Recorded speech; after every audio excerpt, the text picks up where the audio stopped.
Is cancel culture going too far? And do y'all really be liking the people y'all are dating? On this episode of Simply Necessary Conversations.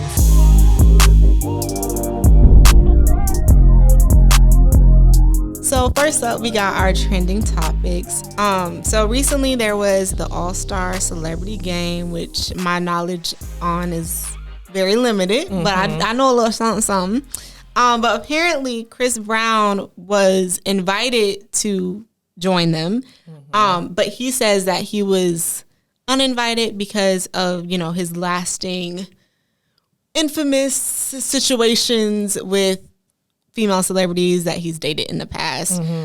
So someone got on Instagram and they said, basically, at what point can a celebrity or can someone be forgiven for, their wrongdoings in the past? Does he deserve forgiveness? Is what he did too great to be forgiven? Should he always be blackballed in the industry? Like, what are your thoughts? What do you think? I think it depends on what a person did first, like how severe was their crime/incident. Yeah. And then also, have they given a genuine apology to the person that they, in his case, assaulted or that they, did something to? And then did that person accept their apology and are they good? In his case, there was a long time where I felt like he was being ostracized and it was fair because he hadn't apologized and because it was still fresh. I think since then, he has moved on. She has moved on. She's not, as far as I know, because I don't know them, but as far as I know, she's kind of put it behind her. And she got 2 babies now. Yeah, she's with somebody else. She has 2 kids or, living happily ever after. So I think to continue, people have committed worse one thing I will say crimes, is atrocities, and been people forgiven. say that Rihanna wasn't the only victim of him in domestic violence, like Karrueche, there were other, people think that he didn't learn from his mistakes in his relationship. Okay, so how recent is his most recent offense is the question. Because if it's, 5, 10, 15 years behind him, hopefully he's been reformed and nobody knows what he's been doing, behind the scenes to work on himself. And I will say that I believe after the Rihanna incident, they still made a song together. Okay. I didn't even know that. I'm pretty sure they made a song together after that whole thing was over. I didn't even know that, and they were on and off again after all of that came out. And here, if it's not murder, you got to kind of look at it. It's similar to the way you do in the legal system. If it's not murder, because, there's kind of no undoing that. You can't go back and fix that. I feel like people that do heinous things to children, child molesters, that kind of stuff. I feel like if he had actually committed rape or something like that, those are the kind of things that kind of linger. But in a situation where there was a domestic violence incident and we still don't know for sure because different stories came out, was it a reciprocal situation where she hit him and he hit her, which there's never a time that it's okay to hit anybody, definitely not a man hitting a woman. But it just depends on, does the punishment fit the crime? And in this case, the man has to live. And I feel like a lot of times people pick and choose who they want to still have beef with in terms of celebrities, because there will be some people that be like, I know R. Kelly's a bad person, but I'm still going to listen to his music. Not me, just for the record, but okay. I know Bill Cosby is a bad person, but he helped shape my childhood and I can never go without watching the Cosby Show or A Different World. So I feel like people pick and choose. I guess it depends on if you as a consumer of whatever these people are selling, whether they're selling themselves, their brand, whether they're selling their music, whether they're selling their movies. If you okay with supporting them, that's on you. Well, even with the Cosby Show thing, that is a very interesting thing, because for a while I felt like maybe people shouldn't watch. And then I thought about it. First of all, there were other people involved with that show that you would hurt by not watching the show. Everybody on that show was not guilty of a crime, or guilty of anything. So to boycott the show meant messing with their residuals. I don't know how TV works, but I do know there's such a thing as residuals, and you're messing with those people's money, and they're completely innocent. All the people that worked on that show should not have been punished because of him. Also, he was, and some people may say this is true of Chris Brown too, but I don't think necessarily in the same way.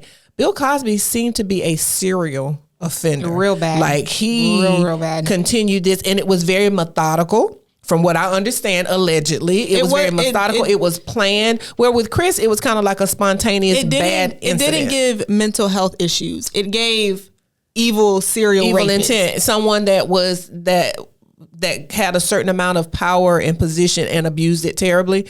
With Chris Brown, I think he was young, and he wasn't a child, but he was young. I think it was a kind of in the heat of passion type of situation, and I think versus something plotted and planned. It depends on like what we're forgiving them so they're able to do. I think Chris Brown playing in an all-star basketball game isn't going to do anything in terms of like it's not gonna promote what he did, and it's also not gonna necessarily take away from the game. Some of the professional basketball players probably have things in their past. Their past might not be squeaky clean too. So some of it. If some of it falls in the category of sweep around your own back door, because some of the people screaming about him probably have stuff, and it depends on does the punishment fit the crime. And at this point, like I said, if he has apologized, she's accepted his apology, and hopefully he's gotten counseling and he's doing better. Like I really think it's a case by case situation. You can't just say once somebody does something, they can never be welcomed back into society. I do believe in separating the artist from the art to a certain degree, like certain things. Me personally, I can never listen to R. Kelly again because I'm just gonna be thinking about how he raped little girls. Like I cannot do that. Not on purpose anyway. Now there will be times where I'll be like, oh, this is a good. Oh no. You don't even realize it because I don't even know. Sometimes you don't realize it. Sometimes you don't realize it. But or later on, you'll find out something about a celebrity and be like, oh, but I was rocking to the music. But like. And people take issues with Doja Cat for things that she does, but sometimes her songs are good. Objectively, artistically, her songs are good, even if you don't agree with all of the things that she's done in her past. Or people sometimes have an issue with Michael Jackson because of the allegations that have surfaced about him. But artistically speaking, it's undeniable that his songs are good. So it just depends on where your morality is, where you are. If you want to keep listening to them, if you want to keep watching them, then and I'm not taking a side one way or the other because I truly don't know. Like I there's been days when I'm like, yeah, he did it. Days when I'm thinking, oh, maybe he did. In the case of Michael Jackson, there was nothing definitive. Like there was no hard debatable. There was evidence. Somewhat reasonable doubt. Now, did I find what he did to be weird? Absolutely. Yeah, he was strange, but you can't punish people for being strange. With R. Kelly, from what I understand, and I could be wrong, there's evidence. There's victims it is not a question of whether he did things or not. With Michael Jackson, it has gone back and forth and around and around. If y'all are on the TikTok, if y'all are on the talk, you know that sound that be circling where he was singing in Ethiopia, R. Kelly that is, where he was singing in Ethiopia and he was like, do you have your passport? Like he was trying to traffic women in Ethiopia on live television. Well, I don't know. Allegedly, we don't know. We don't know. So just so that we don't get sued. Because he in prison. He can't sue me. Somebody on his behalf will try to sue. You know how people are. But I just feel like punishments should fit the crime. Is the person repentant? Have they apologized? Has the apology been accepted? Was it sincere? Like there's a whole bunch of things to consider. I feel like also as a society, there's some celebrities that we just expect to be low-key F-ups and we just disregard it because we want their art. Like for example, Kanye West. Every other day that man says something cancelable. But are you still going to listen to his music? Probably. I probably couldn't name a Kanye West song if I wanted to. I'm sure that I've heard them because you know how I am. I listen to music. I don't know who I'm listening to because it's not that serious for me. But there's some things that Kanye has done that I just write it off as crazy. Yeah, like and then there's other things that he has done that are harmful and damaging to the culture, like supporting the man who shall remain nameless for president.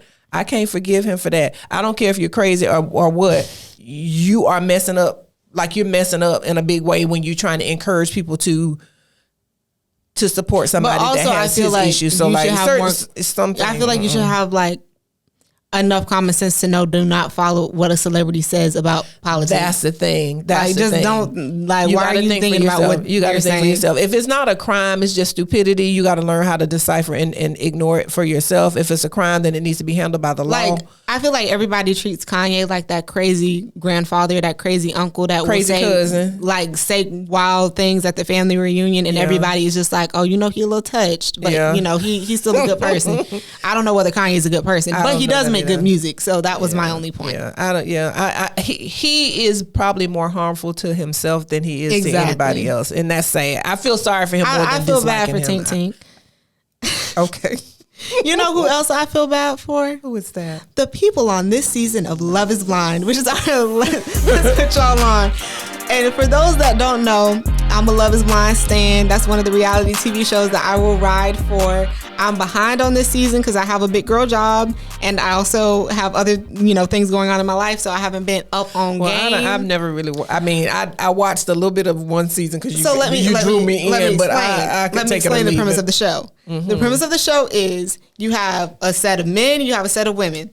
One, like the men all live together in like a unit of places or whatever. Pods, don't they call them pods? Yeah. Well, no. Well, no? Yes, no. Yeah. Okay. There's like men over here, women over here. Then they go into the pods during their dates. So like they all date each other, but they can't see each other. They have no idea what the other person looks like. That's the title of the show. Love is Blind. Then after a certain point, after they get to know the people, they kind of start narrowing it down. Like, okay, I like Suzanne. Oh, I'm rocking with Gregory. And then they start to pair up. Then sometimes it gets messy because they be in love with like two people at one time through a wall. Like real life. Like real life. They having to pick and choose. Then once they get to the level of like, okay, I choose this person, they choose their person.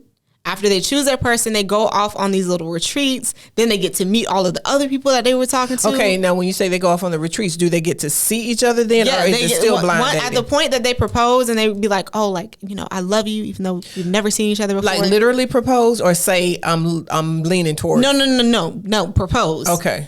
And then after the proposal, they meet each other in person one time. Then they go on like a retreat together, and they have to like learn how to date each other in real life without being in the pods or whatever. So then everything, like the families come into play, the other people in the pods come into play. We're giving them a lot of time on our show. So like anyway, the concept of the show is very interesting. The only successful like relationship was probably in the first season, because at this point now it's becoming like you go on the show and you try to get famous. People are using it for other stuff. But do you think that Love is Blind? Do you think you could go on this show and be in these pods not knowing what the other person looks like and actually fall in love with them and live happily ever after?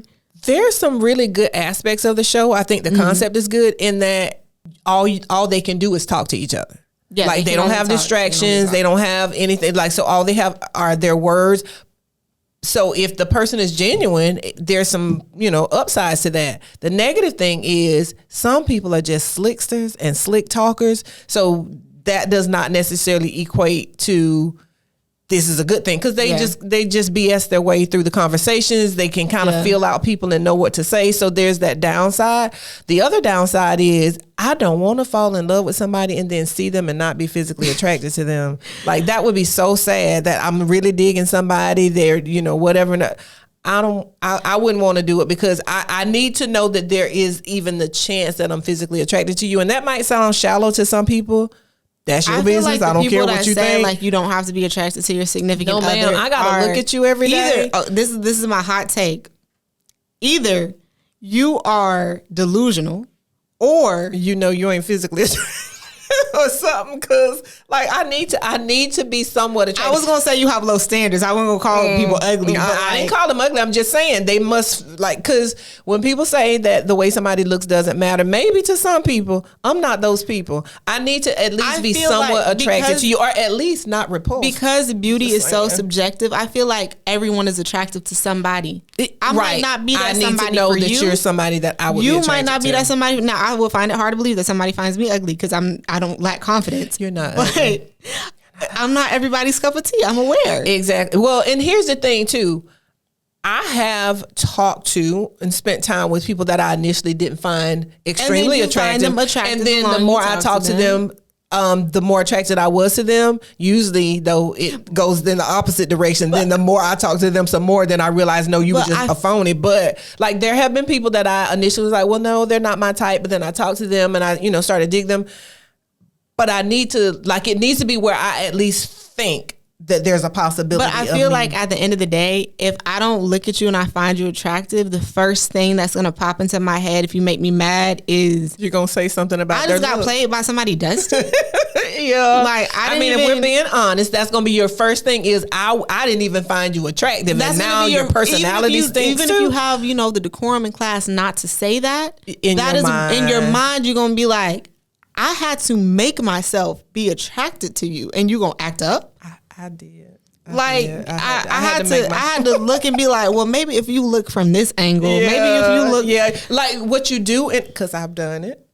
Because I thought the person was nice, turned out that they were not nice. But what you do is you find the physical features that you do and find attractive, and you hone in on that. Like, oh, they have a beautiful smile, or they have really nice eyes, or they have a really nice voice. Their voice is sexy. But then once they turn out to be a Dusty, then you like, child, I didn't even like the way you look in the first place. Like, but that's just that. If people are honest, that's just how it goes. Even the opposite also happens. You can find them extremely attractive, and then you find out they are, and then you find out that they're an a-hole, and then you like, ooh. When I look at you, I want to throw up. Can be very ugly, and unattractive people can be very beautiful. Yes, they can. Will I date the unattractive person that's very beautiful? I need both. They have to do a little bit more convincing. If I'm not initially attracted to them, they have to do a little bit more convincing. But also, you have to think, like, do y'all look good together, and will your future children look good? Because my future children are safe. And that seems super, super hyper shallow. But I can tell you, as someone that has worked in education, as someone has worked. More attractive people do get perks. I hate to say it, but they do get perks. There is such a thing as pretty privilege when it comes to girls, and the more handsome a guy.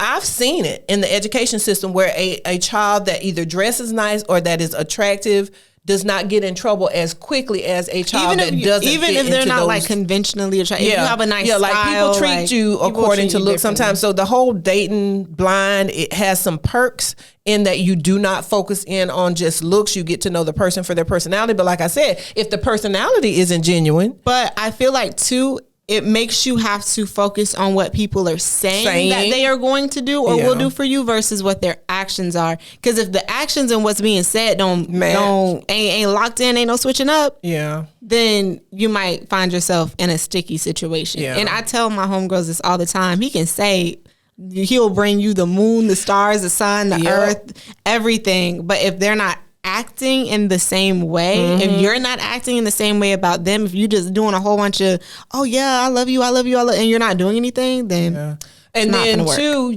people need to know, as somebody that is a little bit older, people can start out actually putting the actions and the words together. Is it consistent though? Does it hold? So you cannot just go by them, and it got to be consistent. It's got to be consistent, and it has to hold, because I would say minimally a real snake can pretend for at least 3 months, a minimum 3 months. And then one that has had consistent practice at being a snake, they can go even longer than that. So he may start out doing all the things, saying all the things, giving you all the things. Is it consistent? Some of them can do it for years, and you will find out at the end of the relationship that you never saw that real person. Like that was never even who they were. So I say love can be blind, but love better not be stupid. That's all I got to say. Well, how about people that like to love and love all the time, love everybody? They just, they hop around from relationship to relationship. For example, Common. He loves to get on a successful woman train. I don't want to say latest victim, because maybe they in love for real. I don't really know the inside. And let's say, hold on, let's don't pose it as though he's like seeking out women for their success or for he just likes successful women. He likes a solid woman. He likes a solid woman. He's not trying to date a and he don't really have a type, woman. I would say. No, it doesn't seem like it anyway. But Common dates around, I don't want to say hops from woman to woman, but he don't let no grass grow under his feet. But the double standard of somebody like Common versus somebody like Miss T Swift, who she gets a new boyfriend every calendar year and everybody complains about it. Or Lori Harvey, she gets a new man every calendar year. I think it's more of a look, because I don't think Taylor Swift gets judged as much as Lori Harvey. Do they really? People talk about I knew that her boyfriend, her exes become songs, and she they become has a lot of exes. I didn't know that about her. Just off the top of my head, Joe Jonas, Tom Hiddleston, Calvin Harris, a current boo, Travis Kelce. Well, see, you're younger than me, so you keep up with the dude that they said was racist, but like I don't know whatever came about that. Okay. And then there's like a couple other people. I didn't know. I knew her. They became songs, and she, usually will monetize and turn lemons into lemonade. I didn't know she had a lot. But whatever the case may be, her and any woman, her, Lori Harvey, Halle Berry, they get judged because they're dating everybody. but men don't get that same thing. It's a double standard. It's because I feel like people expect women to be more monogamous and be more settled minded in terms of wanting to have a long lasting partner and not hop around. But for men, it's just like, oh, like that didn't work, break up, get somebody new. Oh, that didn't work, break up, get somebody new. It's ridiculous how people, I would say don't hop around 25 different people. Like, like try to be, committed and consistent with one person is how I personally view my life. And that's what my morals tell me. But I feel like if people are going to be if it's going to be socially acceptable, it needs to be socially acceptable for both. Yeah, parties. because a guy could go out with a different girl every night of the week. And people be like, oh, he's just a player, or he's single, so why can't he? But a woman, if she went out with a different guy every week, it wouldn't take very long for her to get labeled. And even as a woman, I feel like most women think like, oh, like I need to slow down because people are going to think I'm like, Yeah. Women have to worry about that a lot more than men seem to have to worry about it. Yeah. And it's kind of not fair. I mean, it's the world we live in, but it's not fair. And yeah, it's kind of like, because it wasn't until recently that at least I know other people probably noticed it a lot sooner, but I was like, he dated a lot of people, a lot of famous people, and that doesn't count the people that are not in the spotlight that he may have dated in between the famous people. But I will say, this is one thing, and this is so silly, but every woman that he's dated is someone that I admire and I like. Like, he's picking good women. It's just like, it's just vastly different women. They are, like, but does that mean, is that a good thing in that he doesn't have a type, or is that a bad thing? I don't know, because like Angela Rye, Tiffany Haddish, Jennifer Hudson, what are we doing? But again, all of them for different reasons are women we can admire. Like Tiffany is super funny. Angela Rye is very politically savvy and smart. He dated Serena Williams. She's very athletic and a boss businesswoman. So like he is picking the cream of the crop to date. So I mean, can we really judge? If you're going to break up and then meet somebody new, like, is he doing something bad? I feel like there should be some consistency, but like also I guess you like who you like. Right, yeah, he must be the type of person that he just likes the vibe of people, and he likes when people are passionate about what they're passionate about and not what he's passionate about also. Yeah, like I said, the thing that they all the women have in common is they seem to be nice people, like good people, like people that you would hang out with if you could meet them in real life. So props to him for choosing good women, but it's also very unfair that somebody like a Lori Harvey or a Taylor Swift or whatever female get judged for doing the same thing. But I feel like, I don't know, I give Lori Harvey the side eye a little bit. I know I'm like being condescending right now. But because it's like two of the most like stereotypically like attractive men that like all the girls want. But my issue with her is the whole Diddy situation.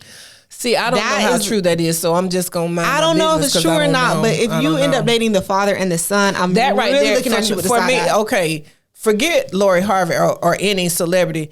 Anybody that dates a father and a son, I'm not gonna tell you what I think you are, but you can figure it out. Like, that's nasty. To me, that's my own little opinion. You can have your own little opinion, but in my own little opinion, that's nasty. Dating any family closely related, best friend, that's a little bit much for me. Like, that's a little bit much for me. Now, dating somebody that's friends with somebody that they used to be friends, that's one thing. But family members and a father and a son, dating a friend is different than dating a father. The pickings are not that slim, ma'am. You can so I don't even know if that's true or not. But if it is, that puts her in a different. That's not the same thing. That's not the same thing. And for Steve Harvey to give so much relationship advice to everybody else, do you want to help your stepdaughter? Well, he's been married a couple of times, so he need to write another one of them books and give her a signed copy. Well, okay.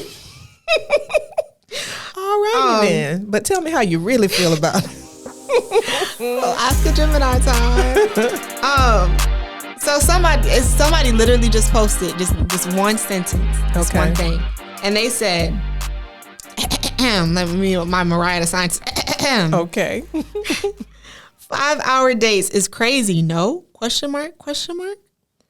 So my question is, who is she going out on dates with? People that she hates? This was a female that posted that? It was a woman. Okay. 5-hour dates are 5-hour dates. Am I crazy?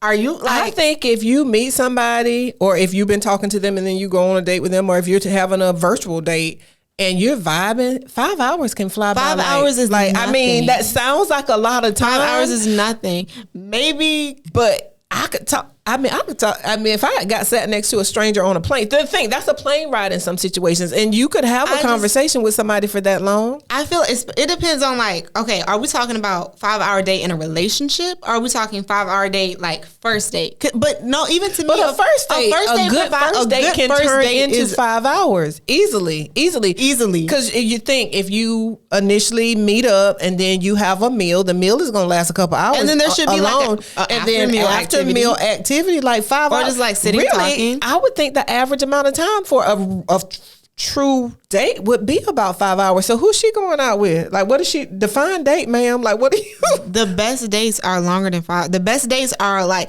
if you're in a relationship, the best date. Well, if you're in a relationship, there's an unlimited amount of time. Yeah, but but people, like, especially people that don't live together, they still have to go on dates when they're in a relationship. Yeah.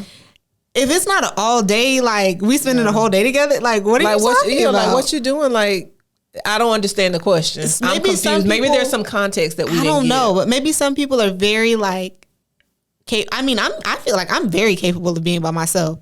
I still want to spend a whole day with you. Like, my independence doesn't trump, I guess, my, like, lover girlness. If I'm locked into a true relationship, like we are official monogamously in a relationship, we together all the time. That's what if I'm not at work, I mean, I am with you gonna go off and do your thing, I'm gonna go off and do my thing, but you supposed to miss me and can't wait to get back to me, and we gonna be together all the time. That's so like, I don't understand. I'm quite entertaining. Even like, even in the initial stages, like, a 5 hour day is easy. Especially when it's work. new, because really, if it's a real thing, like if there is chemistry there, you can't wait to talk to me again. Exactly. Like, as soon as you wake up in the morning, you hit me with good morning or something. After the date, he drop you off after the date. What's the first thing you're going to do after you take a shower? If you're vibing and there's chemistry, like, you can't wait to see them, they can't wait to see you. And really, once it's established we a thing, the date don't ever end. That's what I'm...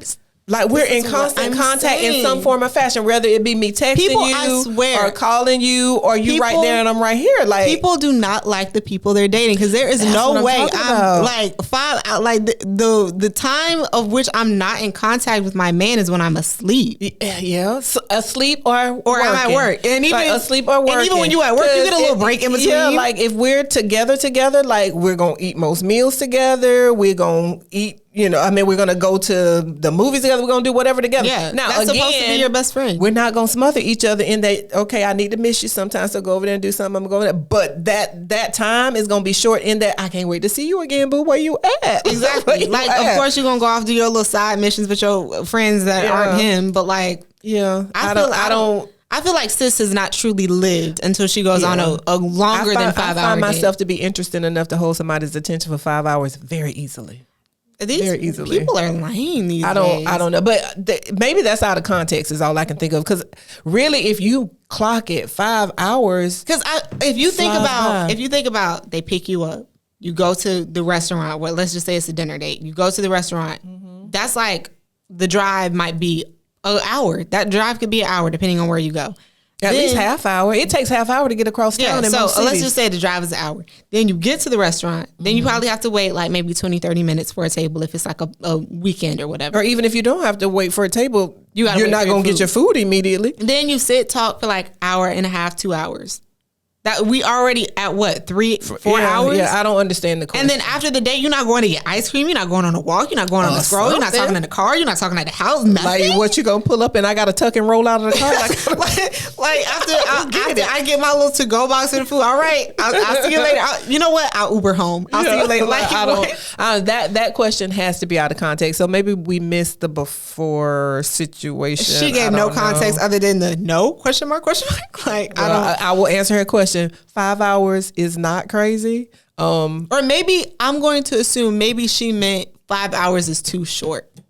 That's what I was wondering. It's like, maybe are we reading it the wrong way? Too short. Like, are we reading? And then I can riff in the other direction. Now, if I'm not feeling you, 5 hours is an eternity. But if we're feeling each other, it's not enough time. If I do not like the date that I'm on, I'm not gonna make it to hour 5. I'm just telling you. If we have like not talked or interacted enough prior to the date, and the date is our first interaction, and me and you are not clicking, no, I'm gonna just call it. I'm gonna throw a flag on the play. I'm throwing a flag. I remember, like we gotta go. Hopefully, this person. I don't think this person still following me, so they ain't gonna see it. You know, back when I was on my single woman ish, I did not enjoy the date at all. Dude was awkward. Interaction was awkward. We had nothing. Don't say names. I ain't gonna say this man's name. Okay. I don't want him coming for me. Interaction was extremely painfully awkward, and I knew in my mind I'm never going to see you again. I felt. Oh, I know who you're talking about. I felt so bad because like he already paid for the activity, but I wanted to leave halfway through. As soon as you could always like, here's your money. I'm sorry, I'm not enjoying. No, I wanted to do that because he like begged to take me out. I'm not offering the money back. I didn't want to go in the first place. But as soon as our hour was done, I have work in the morning. You were ready to go. I work now. That's the whole difference. Now, oh Lord. Anyway, we're not gonna talk about now, but if I've had those situations where it's like this is not it's not giving what it needs to have. The math was not mathing, and I was ready to go. But I'm not gonna make it to 5 hours because I'm not digging you, or 5 hours is not gonna be enough because I tend to fall into relationships now. You know, I was married for a long time, and listen, I get it twisted. When I was married. I never cheated. I never dated anybody. I never had long conversations with anybody. So we're talking pre-marriage and post-marriage, my dating. Let's just put that on the table first. Not that it's anybody's business but mine, but let's just put that on the table. But pre-marriage dating and post-marriage dating, I tended to be in that situation where I would, if we were like, I meet people and I would know, okay, I'm liking this person, whatever stuff. I tended to get in a cuffy situation real fast. Like I tended to like go from just meeting you to now we're talking like nonstop, constantly, and even pre cell phone and texting or whatever and stuff. Most people that I talked to, like once we saw they stayed in touch with me. And not to say that I think I'm all of that, but I think I'm all of that because I'm supposed to. It's not even that I think I'm all of that. It's that if he thinks I'm all of that and I think he's all of that, then we should want to be all of that together. Yeah. I tell my friends all the time, if you're not getting daily conversation multiple times a day, now you don't have to be quite as much as me because I talk to him quite a lot. Yeah, but you do. If you're not getting daily conversations, something is wrong. Like he literally, I'm not being hyperbolic. He's supposed to wake up and the first thing he wants to do is talk to you. Before he goes to sleep, the last thing he's supposed to want to do is talk to you. And in between, don't even just. They're supposed to be like saying something to you. Don't even just let it be like, oh, he needs to be hit. Do you want to talk to him? I have never understood these situations where people be like, oh, well, I haven't heard from him all day, or we went out and then a couple days went by. What you mean? No. One of my friends said that to me the other day. They were like, yeah, it's been a couple. I said a couple of days. After a couple of days, I have not heard from you. You either dead or you are in witness protection or something. Because no, ma'am. Literally, I would say to like in the past when I had been like ghosted or like people would disappear or whatever and then come back, I'd be like, oh, I thought you died. Real talk. I thought you died. If they go a couple days, they got somebody else. That's the end of them. They got like slow singing, flower bringing. They're dead. Cause no, I'm not. You ain't gonna go for days without talking to me and then pop back up.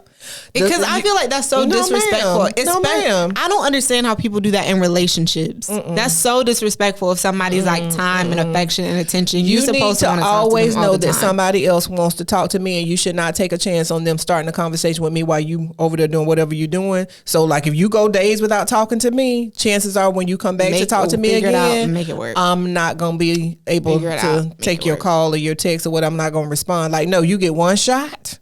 And one shot only. And once you get that shot, once I'm okay with giving you a shot, and I feel the same way about you.